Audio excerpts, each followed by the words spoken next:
নমস্কাৰ, মই ত্ৰিদীপ ভগৱতী এটা নতুন ভিডিঅ'ৰ সৈতে আপোনালোকৰ কাষলৈ আহিছোঁ। সমগ্ৰ দেশত এতিয়া এখন বিয়াৰ চৰ্চা। আপুনি ইনষ্টাগ্ৰাম, ফেচবুক, হোৱাটছআপ যিয়েই নুখুলক কিয়, প্ৰায় 2-3 ছেকেণ্ডৰ মূৰে মূৰে আপুনি সেই বিয়াৰ কথা দেখিব, বিয়াৰ ছবি দেখিব। বিয়াত তাৰকা, মহাতাৰকা, সমগ্ৰ বিশ্বৰ তাৰকাসকলে আহি ভিৰ কৰিছে, সেই কথাবোৰ আপোনালোকে দেখিব। কিন্তু সমান্তৰালভাৱে সেই বিয়াৰ কাষত যিখন পৃথিৱীয়ে বাস কৰিছে, যিখন ভাৰতে বাস কৰিছে, সেই ভাৰতখনৰ কথাই আমি আজি পাতিব বিচাৰিছো। এফালে 99% মানুহ আৰু এফালে 1% মানুহ, এফালে 99% মানুহৰ হা হুমুনিয়া, দুখ, হতাশা সকলো, আৰু এফালে 1% মানুহৰ উৎসৱ।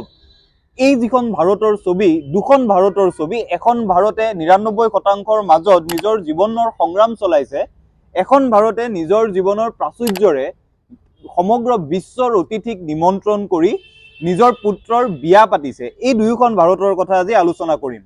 ইতিমধ্যে আপোনালোকে গম পাইছে, আমি আম্বানী পৰিয়ালৰ বিবাহৰ কথা আজি আলোচনা কৰিম। বিশদ আলোচনালৈ যোৱাৰ আগত এই বিয়াৰ ক্ৰনলজিটো প্ৰথমতে আপোনালোকক ক'ব বিচাৰিছো।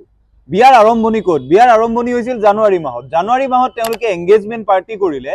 তাৰ পাছত প্ৰায় 3 দিনীয়া এক উৎসৱ তেওঁলোকে নিজৰ জামনগৰত থকা বাসভৱনত আয়োজন কৰিলে। তাত বিশ্বৰ বহু মহাতাৰকা আহিল, ভাৰতৰ প্ৰায় সকলো তাৰকা গ'ল। তাৰ পাছত এই বিয়াত এতিয়াই 1200 মানুহক তেওঁলোকে আমন্ত্ৰণ জনালে। তাৰ আমন্ত্ৰিত তালিকাৰ ভিতৰত মাৰ্ক জুকাৰবাৰ্গ আছিল, বিল গেটছ আছিল, ইভাংকা ট্ৰাম্প আছিল। এই সকলো মহাতাৰকা সেই বিয়ালৈ আহিল। তাৰ পাছত আপোনালোকে গোটেই কাহিনীটো মন কৰিব। মে'ত একেটা পৰিয়ালে ইটালীলৈ উৰা মাৰিলে। ইটালীত গৈ তেওঁলোকে আকৌ এটা বিবাহৰ উৎসৱ পাতিলে। সেই উৎসৱত পিটবুল, বেকষ্ট্ৰীট বয়জৰ নিচিনা ডাঙৰ ডাঙৰ সংগীতজ্ঞৰ বেণ্ডসমূহ আহিল। তেওঁলোকে তাত নৃত্য পৰিৱেশন কৰিলে, গীত পৰিৱেশন কৰিলে।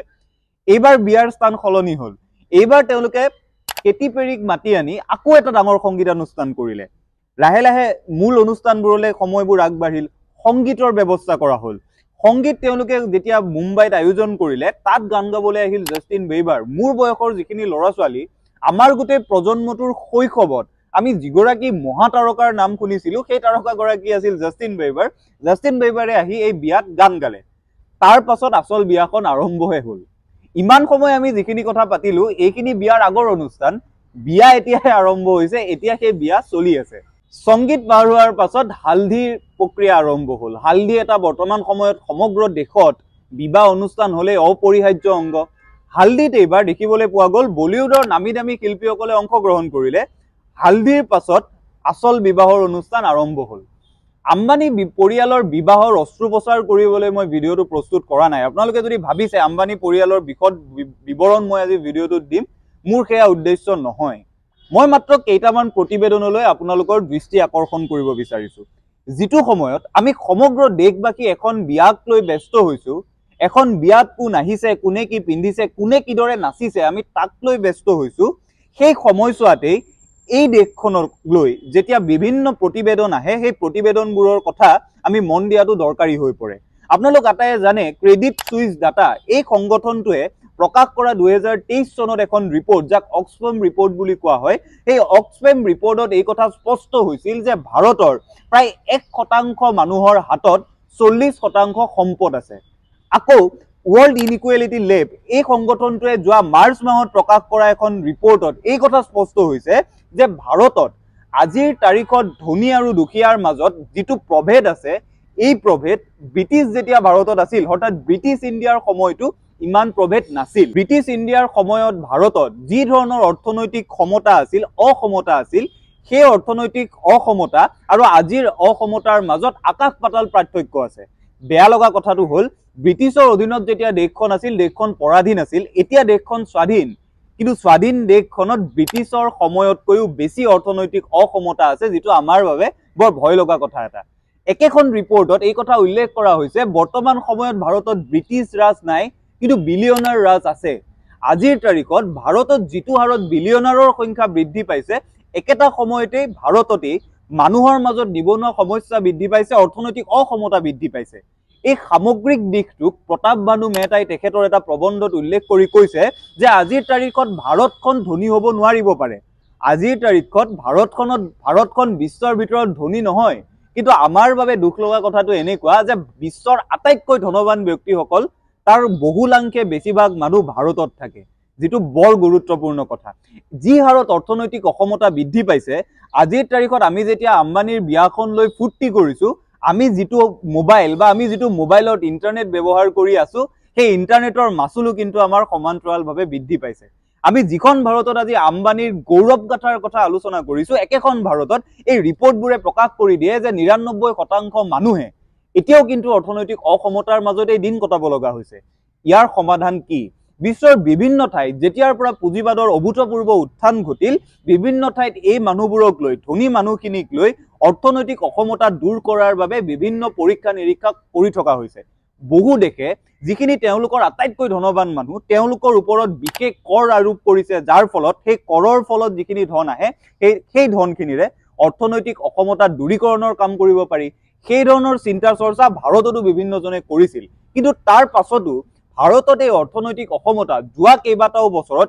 ইমান বেছি বৃদ্ধি পালে যাৰ ফলত আজি 1% মানুহৰ হাতত ভাৰতৰ 40% সম্পদ আছে আৰু যদিহে কাৰোবাৰ নিজৰ আই ইমান বেছি তেওঁ এই ধৰণে আড়ম্বৰপূৰ্ণ বিবাহ এখন পতাটো বৰ আচৰিত কথা নহয় আড়ম্বৰপূৰ্ণ বিবাহখন তেওঁৰ বাবে অত্যন্ত সৰু কথা এটা আম্বানী পৰিয়ালে আজি যেটো হাৰত বিবাহ অনুষ্ঠান আয়োজন কৰিছে সেই আয়োজন তেওঁলোকৰ সৰ্বমুঠ আয়ৰ মাত্ৰ কেইটামান শতাংশ যেটো শতাংশ আপুনি বা মই হয়তো কল্পনাই কৰিব নোৱাৰো তাৰ পাছতো একেখন দেশত ইমান বেছি অৰ্থনৈতিক অসমতা কিদৰে থাকিব পাৰে হেতুহে মূল বিচাৰ্য বিষয় আম্বানীৰ বিবাহক লৈ সমগ্ৰ দেশ ব্যস্ত হৈ থকাৰ সময়তে এই যিবোৰ প্ৰতিবেদনে কৈছে যে দেশত ব্ৰিটিছৰ সময়তকৈ আজিৰ তাৰিখত অৰ্থনৈতিক অসমতা বেছি যিবোৰ প্ৰতিবেদনে কৈছে যে দেশৰ মাত্ৰ 1% মানুহৰ হাতত গৰিষ্ঠ সংখ্যক সম্পদ আছে এই ছবিবোৰে কিন্তু যদি আমাক ভবাই নুতুলে তেতিয়া কিন্তু বহু বেছি পলম হ'ব এইভাবে আজি ভিডিওটো প্ৰস্তুত কৰিছো কাৰণ এই কথাবোৰ যেতিয়াৰ পৰা আমি সংবাদ মাধ্যমত দেখিছো একেটা সময়তে দেশৰ নিবনুৱা সমস্যাই কিন্তু আকাশ চুইছে গৈ এই কথাবোৰ আমি যেতিয়া পাতিছো একেটা সময়তে দেশত মূল্য বৃদ্ধিয়ে কিন্তু আকাশ চুইছে গৈ এই কথাবোৰ আমি যেতিয়াই পাতিছো 18 লাখ মানুহে 14000 চাকৰিৰ বাবে অসমতে আবেদন কৰিব লগা হৈছে তাকো 3rd গ্ৰেড আৰু 4th গ্ৰেডৰ নিচিনা চাকৰিত গতিকে এই কথাবোৰ কিন্তু বহলভাৱে বিশ্লেষণ কৰাৰ সময় আহিছে শেষত মাত্ৰ কেইটামান উদাহৰণ দি মই আপোনালোকৰ পৰা বিদায় ল'ব বিচাৰিছো বহু বছৰ আগতে যেতিয়া কাৰ্ল মাৰ্কসে তেখেতৰ চিন্তা চৰ্চাবোৰ জগতৰ মাজলৈ এৰি দিছিল বিশ্বৰ মাজলৈ এৰি দিছিল কাৰ্ল মাৰ্কসক লৈ বহু বেছি সম্পৰীক্ষা কৰা হ'ল তাৰ পাছত দেশত বিশ্বত বিভিন্নখন কমিউনিষ্ট ৰাষ্ট্ৰ আহিল সোশিয়েলিষ্ট ৰাষ্ট্ৰ আহিল এই ৰাষ্ট্ৰসমূহ ক্ৰমান্বয়ে বিভিন্ন কাৰণত ব্যৰ্থ হ'ল তাৰ পাছত ভাৰতে যেতিয়া নতুনকৈ যাত্ৰা আৰম্ভ কৰিছিল ভাৰতৰ জৱাহৰলাল নেহৰুৰ নেতৃত্বত যিখন ভাৰতৰ সপোন দেখা হৈছিল সেই ভাৰতৰ সপোনত সোশিয়েলিজম সমাজবাদৰ এটা বৰ ডাঙৰ ভূমিকা আছিল নতুনকৈ গঢ় লৈ উঠা ভাৰতে সদায় এটা মিশ্ৰ অৰ্থনীতিৰ দিশেৰে আগবাঢ়িছিল যেটো অৰ্থনীতিত একেটা সময়ত ক্যাপিটালিজম অৰ্থাৎ পুঁজিবাদকো স্থান দিয়া হৈছিল একেটা সময়ত সোশিয়েলিজম অৰ্থাৎ সমাজবাদকো ৰখা হৈছিল কিন্তু ক্ৰমান্বয়ে যেতিয়া ভাৰতে 1990 চনত নতুন অৰ্থনৈতিক নীতি ঘোষণা কৰিলে আৰু তাৰ পাছত ভাৰতৰ অৰ্থনৈতিক ব্যৱস্থাটো 2014 চনৰ পাছত যেতিয়া ক্ৰনি ক্যাপিটালিজম যেটো মানে আপোনালোকে যদি সৰল ভাষাত বুজিব খোজে 2-3টা পুঁজিপতি গোষ্ঠীক সহায় কৰাৰ বাবে ব্যৱহৃত হ'বলৈ আৰম্ভ হ'ল এই অসমতা কিন্তু তেতিয়াৰ পৰা বেছিকৈ বৃদ্ধি পাবলৈ আৰম্ভ হৈছে বিগত নিৰ্বাচনত আমি প্ৰায়ে শুনিলো আদানী আম্বানীৰ কথা এই কথাক লৈ বিৰোধীয়ে তেওঁলোকক আক্ৰমণ কৰিলে শাসকীয় পক্ষক আক্ৰমণ কৰি ভীতিগ্ৰস্ত কৰি তোলা হ'ল কিন্তু আম্বানী আৰু আদানীৰ বিকল্প বা আম্বানী আৰু আদানীৰ বিপৰীতে ভাৰতৰ অৰ্থনৈতিক ব্যৱস্থাটো আজিৰ তাৰিখত কিদলে চলিব তাৰ সমাধান সূত্ৰ নিৰ্মাণ কৰাটোহে আটাইতকৈ ডাঙৰ কথা হৈছে কাৰণ অৰ্থনৈতিক অসমতাই যদি ভাৰতত এইদৰে গ্ৰাস কৰি উঠে এনে হয়তো আমি বহু বিয়া দেখিম